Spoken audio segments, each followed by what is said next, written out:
नेहा आणि आपल्या मराठी यूट्यूब चॅनलमध्ये तुम्हा सर्वांचं स्वागत आहे। आय होप की तुम्ही सुद्धा सर्व मजेत असणार आणि आता भाद्रपद महिन्याचा आज शेवटचा दिवस आहे। आज सर्वपित्री अमावस्या आहे। खरं तर मागच्या 2 दिवसामध्ये म्हणजे मी जो काही आपला लग्नाच्या टीजरचा व्हिडिओ टाकला होता त्यानंतर मोठा ब्लॉग टाकला नाही। सो आज मी जे काही आहे तो मोठा ब्लॉग बनवू म्हटलं आणि आज सर्वपित्री अमावस्या पण आहे आणि आज घरी भरपूर असा स्वयंपाक होणार आहे। खरं तर सर्व प्रकारचं जेवण मी नाही बनवणार आहे, पण जेवढं मला शक्य होतं आहे तिकडे तेवढं मी स्वयंपाक बनवला आहे। सो खरं तर विचार केला होता की सकाळची ब्लॉग स्टार्ट करू आणि पण झालं असं की उठल्यानंतर आवरण्याच्या गडबडीत मी ब्लॉग स्टार्ट करायचं विसरले आणि आता ऑलमोस्ट माझा सर्व स्वयंपाक झाला आहे। फक्त पोळी आणि जे काही आपले उडदाचे वडे असतात ते तळायचे बाकी आहेत। तर ठीक आहे, आता इकडे मी कढी खीर बनवली आहे, भात बनवला आहे आणि आपली चवळीची उसळ, पोळ्या, उडदाचे वडे असा काही आजचा मेनू आहे। आणि आज तुमच्या घरी सुद्धा सगळ्यांकडेच असेल हा जेवणाचा मेनू। प्रत्येकीकडे म्हणजे भागानुसार किंवा गावांनुसार पद्धती वेगळ्या असतात, करण्याची रीत वेगळी असते किंवा स्वयंपाकाचे मेनू सुद्धा वेगळे असतात। पण मग मी जसं माझ्या घरी होतं त्या पद्धतीने मी आज इकडे स्वयंपाक केला आहे। आणि तर ठीक आहे, आता असं काहीचं आहे आणि असं म्हणतात की आज जे काही असतात आपले हे भाद्रपदाचे जे काही हे पितृपक्षाचे 15 दिवस असतात, तर ते जे आपले पूर्वज असतात म्हणजे जे काही आपले पितृ असतात ते आज जमिनीवर परतलेले असतात। 15 दिवसांसाठी ते जमिनीवर आलेले असतात आणि असं म्हणतात की त्यांच्या ज्या काही अपेक्षा असतात किंवा त्यांच्या ज्या काही गोष्टी असतात त्या ह्या 15 दिवसात ते बघतात किंवा पूर्ण करण्याचा आपण प्रयत्न करायचा असतो। खरं तर असं काही म्हणजे हे नाही आहे की एवढ्या गोष्टी आपण बनवतो पण ते स्वतः खातात असल्या तरी काही गोष्ट नसते, बनवून ते आपणच खाणार असतो। पण खरंच या गोष्टी करणं पण खूप महत्त्वाचं आहे आणि आपल्या मराठी संस्कृतीत खिरीला इतकं महत्त्व आहे की खीर ही लक्ष्मी समान असते आणि म्हणून ह्या भाद्रपद महिन्यात खीर किंवा कढी ही खाल्ली गेली पाहिजे असं पण एक त्यामागचं तत्व आहे। आणि बाकी गोष्टी मला जास्त डिटेलमध्ये माहिती नाही, पण जेवढ्या थोड्याफार काही माहिती आहेत त्या मी तुमच्यासोबत शेअर करते आहे।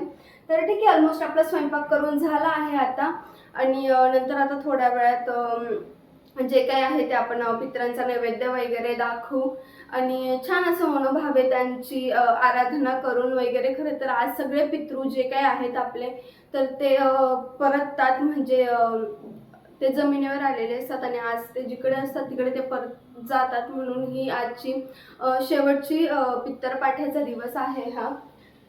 तर ठीक आहे, मी आधी केलेलं नव्हतं हे जे काय सर्व पितृ अमावस्या वगैरे आहे ती, पण मग ह्या वेळेस मी करते आहे आणि शक्य होईल तेवढाच थोडाफार स्वयंपाक केला आहे। सगळे मेनू करायला जरा अवघड जात होतं तर जेवढं जमलं तेवढं केलं आहे। आता ठीक आहे, आपलं पोळ्या बाकी आहे आणि उडदाचे वडे तळायचे बाकी आहेत, तर ते आता आपण आधी तळून घेऊ। बरं, तर आता इकडे कणिक वगैरे मी आधीच भिजवून ठेवली होती म्हणून मी पटकन आता पोळ्या वगैरे बनवून घेते।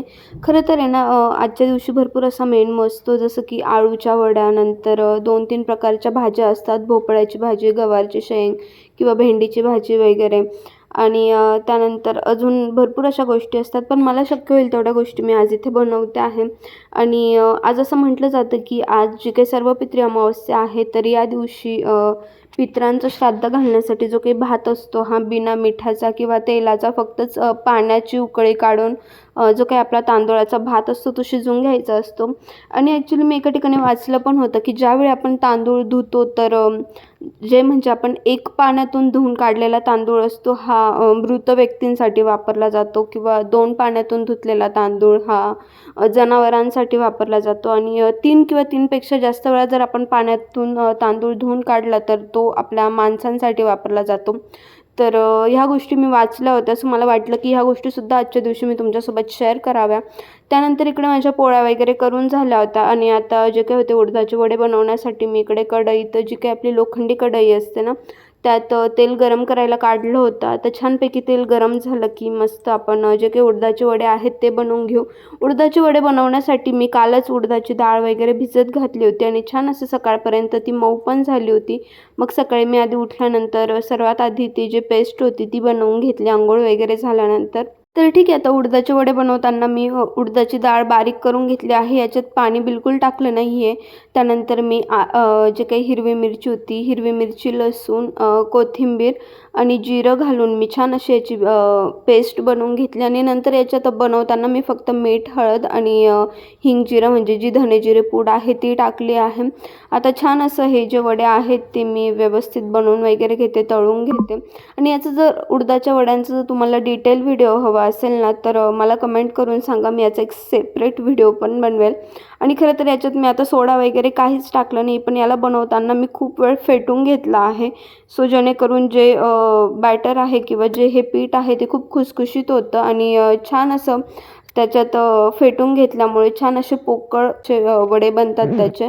सो ठीक आहे, आता अशा काही पद्धतीने मी हाताला बऱ्यापैकी पाणी लावून जे काही हे वडे आहेत ते व्यवस्थित बनवून घेते. खरं तर पहिल्यांदाच ट्राय करते म्हणून भीती पण वाटते, पण ठीक आहे, छान असं जमत होते वडे पण. सो ते वडे वगैरे मी आता करून घेते आणि त्यानंतर म्हणजे काही आपलं नैवेद्याचं आहे किंवा जेवणाचं ताट वगैरे करायचं आहे ते करून घेते.